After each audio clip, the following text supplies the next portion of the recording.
Ouça a partir de agora na Mundial.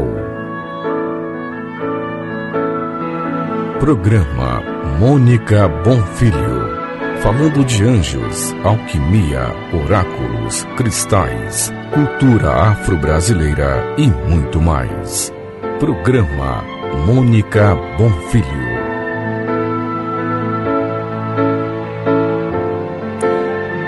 Boa tarde, tudo bem com vocês? Eu estou muito bem, estou muito feliz. Estou aqui na companhia do Jean Lourusso na mesa, comandando aqui o som da melhor rádio da espiritualidade do Brasil. E eu quero falar sobre um tema importante hoje. Eu estou escrevendo mais um livro, quer dizer, na verdade eu estou começando acho que na página 4, na página 5 ainda, estou escrevendo de novo sobre o Messias, sobre a vida de Jesus. E uma das coisas que sempre causa um pouquinho de surpresa ou de curiosidade, o que aconteceu com o Mestre Jesus dos 13 aos 30 anos? Você não tem curiosidade de saber? Você não gostaria de imaginar o que ele poderia ter feito antes, então, quando ele encontra o primo, o Batista?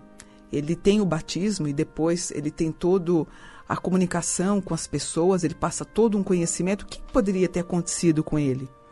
Quer dizer, tudo que eu tenho estudado confirma que Jesus era uma criança comum. Ele tinha seus instantes de teimosia, ele devia chorar, ele tinha muita alegria. Era uma criança como toda outra criança. Mas como é que poderiam tratar esse menino Jesus?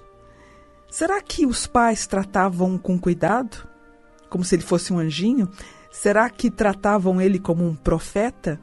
Como é que esse menino se saía? A gente sabe que com 4 anos de idade, ele começou a dar os primeiros passos auxiliando José nos serviços de carpintaria, claro, muito modestamente.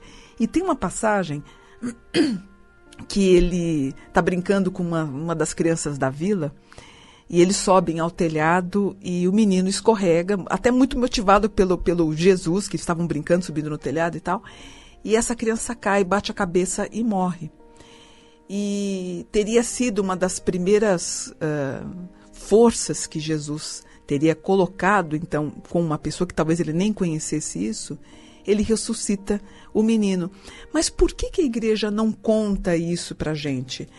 Porque eu, inclusive, falei num outro programa de Levíticos 20, que os adivinhos, os magos, enfim, eles eram proibidos até e eram amaldiçoados, ou em alguns casos até apedrejados.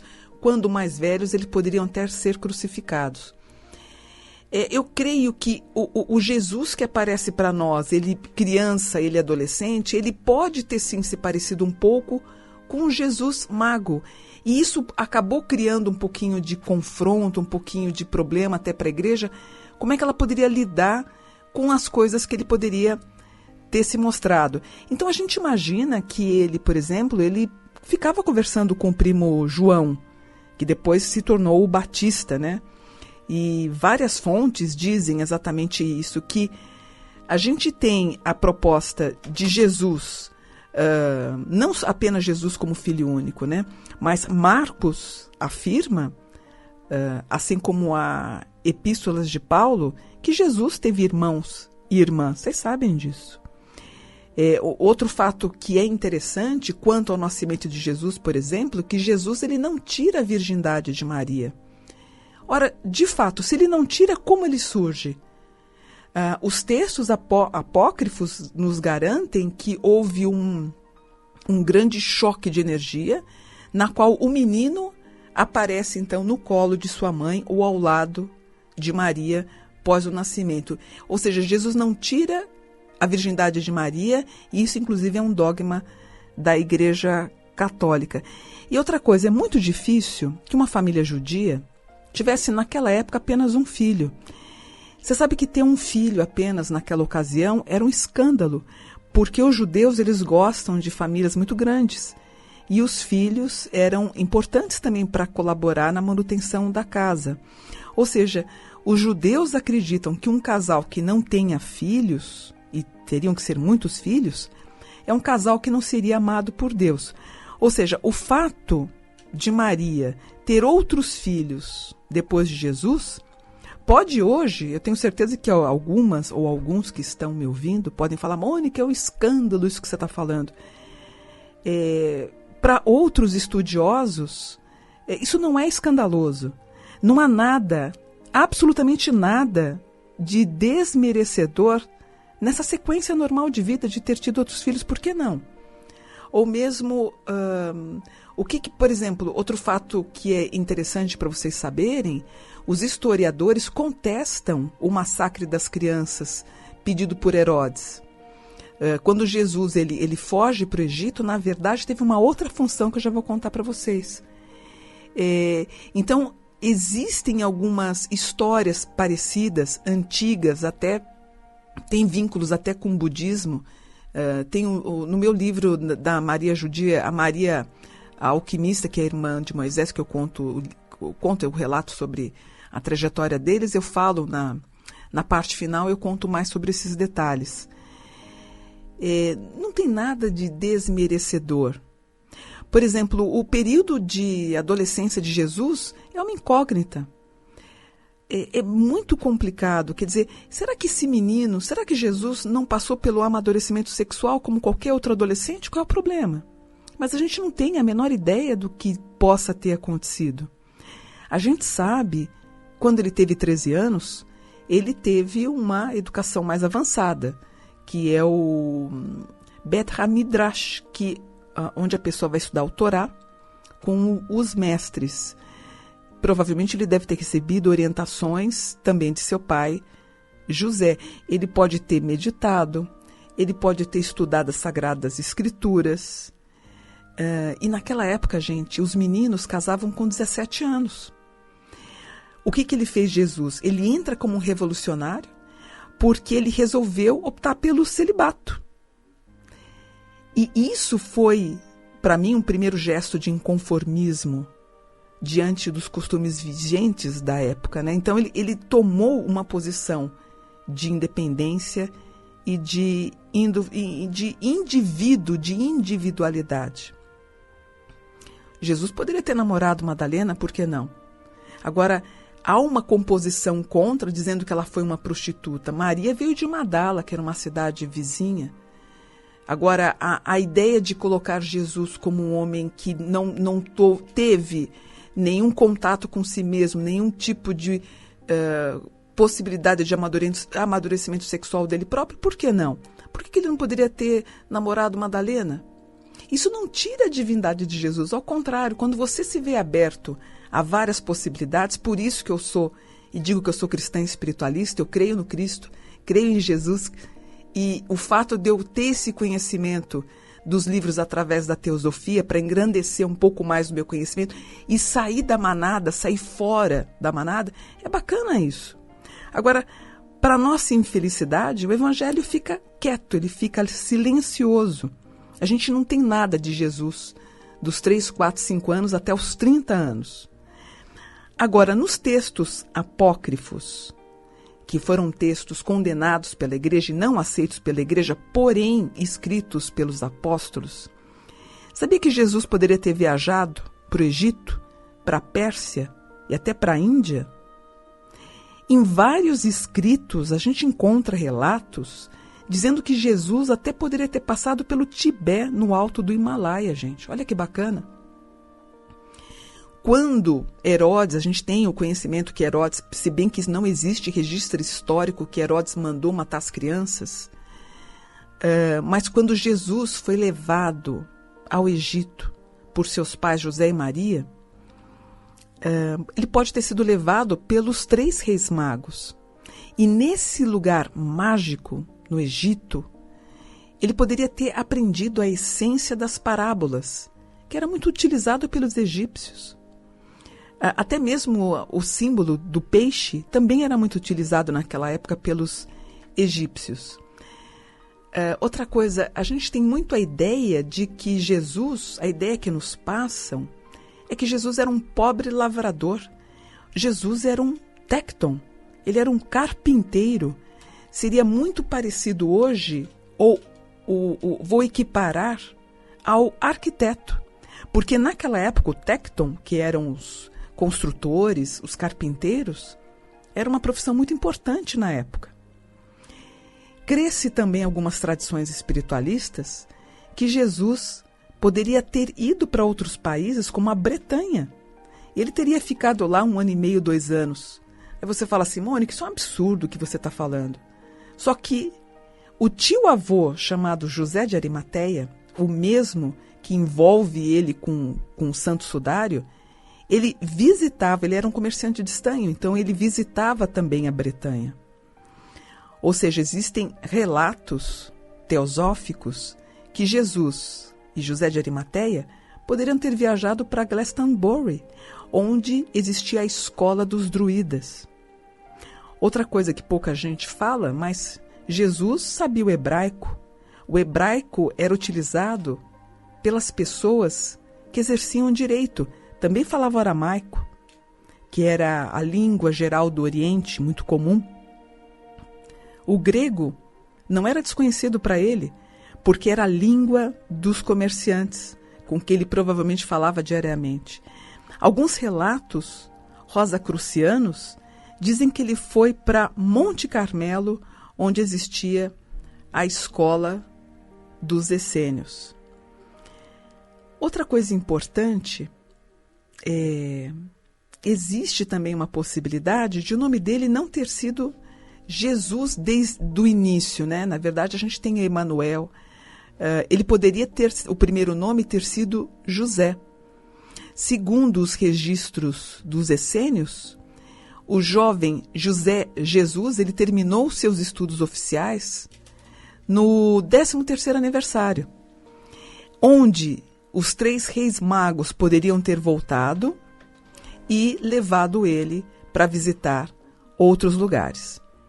Supõe-se também, por que eu estou falando isso? Eu tenho margem para abrir para qualquer possibilidade. A partir do momento que a igreja me nega o direito de encontrar e ler o que ele poderia ter feito, a gente pode acreditar em várias coisas, em várias possibilidades. Se bem que eu tenho em mim que o Papa Francisco, ele é tão revolucionário para mim, vocês não acham? Ele tem algo de... Ele pede para que todos nós sejamos revolucionários, né? Ele é um grande contestador. Não estranharia se viesse à tona, por conta de Francisco, alguma possibilidade de a gente ter em mãos algum registro realmente histórico, válido, para falar do que Jesus poderia ter feito na sua infância e na sua adolescência.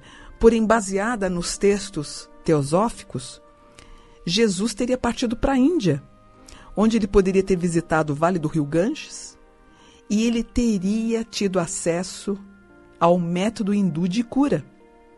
Ele poderia ter passado pelo mosteiro de Jagannath, onde ele ficou por 2 anos e acabou aperfeiçoando o método de comunicação através das parábolas. Existem suposições onde Jesus poderia ter viajado para Lhasa, no Tibete, poderia ter ido para a Pérsia, onde esses estudos, quanto mais ele estudava, mais ele tinha conhecimento do abuso da classe sacerdotal. A gente ignora o que poderia ter acontecido, mas a gente supõe que na Pérsia ele poderia ter tido problema com os sacerdotes, porque esses sacerdotes tinham o hábito de cobrar por assistência prestada para as pessoas que precisavam. E de novo entram os magos, onde eles juntos poderiam ter ido em direção ao rio Eufrates, onde eles podem ter tido contato com os magos da Síria. Eles percorreram as terras do rio Tigre e Eufrates. Acredita-se, tudo suposição, né, gente? Porque a gente não tem possibilidade de ter acesso, a gente está falando de textos apócrifos. Há relatos que dizem que ele poderia ter atravessado a Babilônia já então arruinada nesse tempo, ele poderia ter estado na Grécia. Mas tudo isso, nada que eu estou falando, foi por acaso. foi tudo muito bem planejado, né? Tanto por Jesus, tanto por seus orientadores, os seus doutrinadores, e preparando Jesus para a sua missão principal. Aí crê-se que ele poderia, então, ter ido para Alexandria.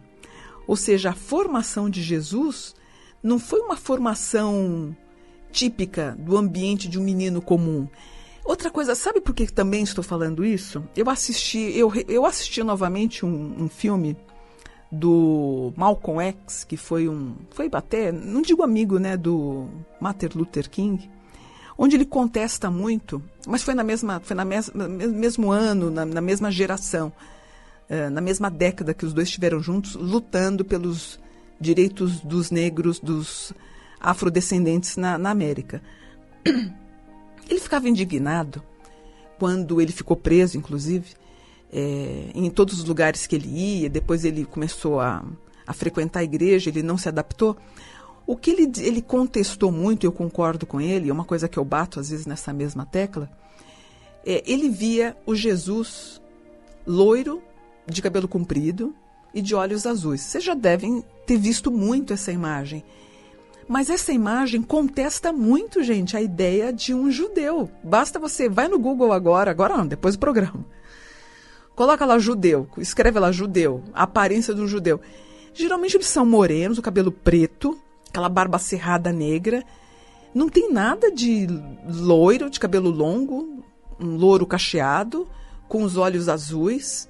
E você sabe, eu vou falar uma coisa muito triste, até o que eu vou falar, mas essa imagem que muita gente tem em casa, eu vejo muito quando eu estou olhando no mural do meu Facebook, Jesus abençoa o seu dia, que você tem a imagem de fundo que tem Jesus, ele com loiro de olhos azuis. Você sabe quem criou essa imagem?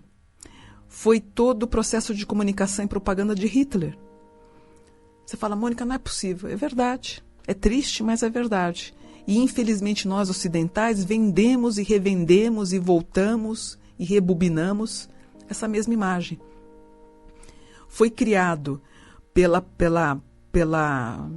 propagandistas da época, na qual, por conta de um catolicismo ariano, eles venderam a imagem da força de Jesus, loiro e de olhos azuis, que iria contra aos judeus, já que eles estavam exterminando os judeus, né? Foram mortos 6 milhões de judeus, ciganos, também católicos. De uma tremenda crueldade, e tudo por conta de um... Quando eu vejo algumas cenas do governo, quando eu vejo algumas bancadas religiosas querendo tomar o poder, e quando eu vejo aqueles homens ditatoriais querendo impor uma vontade para as pessoas, eu vejo um pouco do que foi sendo liberado na Alemanha para provocar a dizimação de 6 milhões de pessoas, gente. Isso é muito sério. Então a gente tem que tomar muito cuidado. Então quando eu vejo isso, por exemplo, exatamente como eu falei, quando eu vejo Jesus loiro de olhos azuis, isso foi vendido, fortemente vendido pela Alemanha nazista. A gente não pode esquecer que existiam 10 milhões de nazistas na Alemanha naquele tempo. Basta você ver qualquer cena do passado, quando nas Olimpíadas, por exemplo, quando Hitler entra no estádio, você tem quantas mil pessoas fazendo aquele aceno horrível, né, de mão.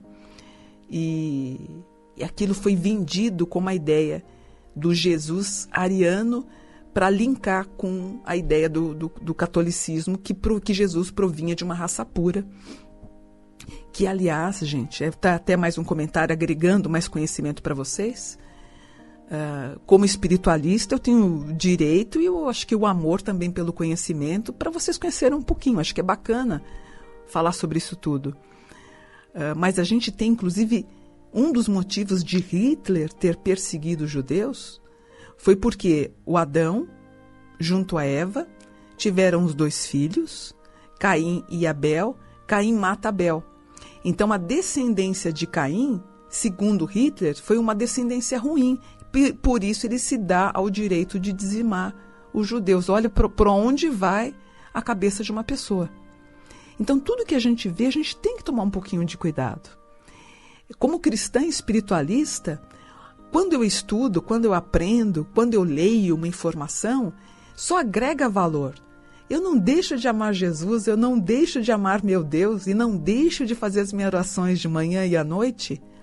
Quanto mais conhecimento eu tenho, mais amor eu tenho por eles.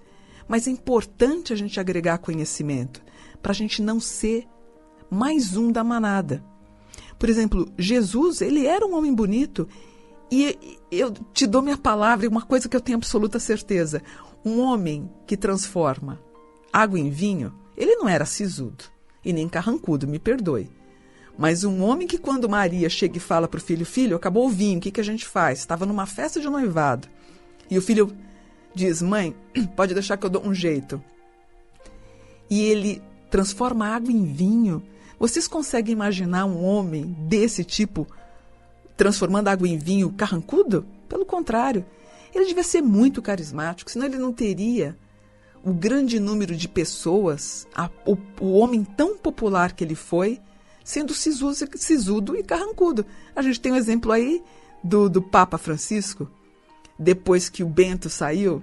Aliás, por exemplo, o Bento, ele foi parte da infância e da juventude de Hitler. Podem pesquisar depois do meu programa, vocês vão encontrar lapelas do nazismo na fardinha, na roupa do Bento quando era criança. Fez parte de uma situação. Um dos motivos dos quais ele poderia ter saído foi exatamente isso. Porque estava chegando no ponto que ele não estava aguentando também tanta coisa. Lógico que ele estava com problemas de saúde. Mas linkar o nome do Santo Papa com o nazismo é muito difícil. O Vaticano, por exemplo, também ajudou os nazistas, como também ajudou os judeus. Mas vamos voltar para Jesus. Jesus, esse grande tecton, ele era forte, ele era bonito. Ele tinha mais ou menos aproximadamente uns 80 quilos, por volta de 1,82 m, e um homem de muita cultura, um homem que falava com parábolas. Era um homem extraordinário. Ele não era esse homem frágil. Pelo contrário, ele usava sua túnica branca por conta dos essênios. Os essênios usavam essas túnicas brancas por conta da limpeza, do conhecimento. Eles eram celibatários. Inclusive, eles eram muito respeitados, não é? Então, esse Jesus que um dia, segundo Mateus, inclusive, ele se nega a ficar junto à sua mãe e aos seus irmãos. Está em Mateus, em 12,46, e dizem que Jesus enlouqueceu. Jesus foi fantástico ao passar todo esse conhecimento para nós. Então, esse Jesus maravilhoso, esse homem que encantou, propagou o amor, ele foi um revolucionário. Ele foi um homem que, imagina você tentar falar de paz hoje num ambiente do ISIS, por exemplo. E ele fez isso. Por isso que eu me encho de paz e orgulho ao mesmo tempo quando eu falo, eu sou cristã espiritualista, por me dar margem a poder falar sobre isso tudo sem ser contestada. Eu acho que é importante a gente abrir os olhos, entender o profundo conhecimento que esse grande homem nos trouxe e no qual a gente pode ser o que nós somos hoje, pessoas de bem. O Islã, por exemplo, aceita Jesus e também Maria. E eles têm isso em pauta, em fundamentos mais reais e mais palpáveis, mais até históricos, vamos dizer assim. Talvez por isso o islamismo esteja crescendo tanto no mundo inteiro. Mas é isso, assim, eu queria mais contar para vocês. Numa outra ocasião eu quero dar a possibilidade de vocês também saberem, existe uma linha de estudo filosófico espiritualista que dizem que ele não morreu na cruz. Ele conseguiu ser retirado antes, tanto que não lhe quebraram as pernas, que era algo comum na época para acelerar a morte da pessoa que estava crucificada por asfixia. O Arimateia, que era o seu tio-avô, consegue retirar o sobrinho da cruz antes de quebrarem as pernas de Jesus. Então ele teve o corpo preservado. Eles não enterraram, mas o colocaram num lugar, numa gruta, onde ele teve possibilidade de até de se refazer da grande dor que ele teve. Mas isso a gente deixa aí para um outro dia, para uma outra ocasião. Quero contar dessa possibilidade. Alguns acreditam que ele teria ido para a Índia, teria seguido aí o caminho com Maria, com Madalena. Outros acreditam que ele teria ido até para a França. E é isso. A vida é isso, gente. É um abrir-se para o conhecimento. O conhecimento nos dá motivação para pesquisar, para ler um livro.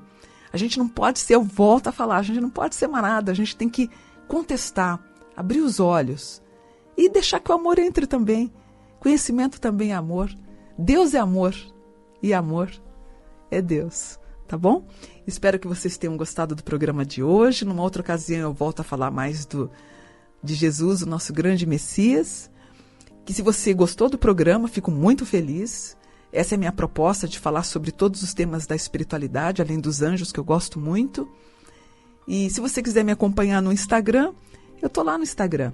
O meu nome lá é Mônica dos Anjos 72. Vai ser uma honra ter você comigo lá, viu? Mônica dos Anjos 72. Espero que vocês tenham aí um domingo maravilhoso, uma semana extraordinária. E eu volto domingo que vem para mais um programa Mônica Bonfilho. Obrigada.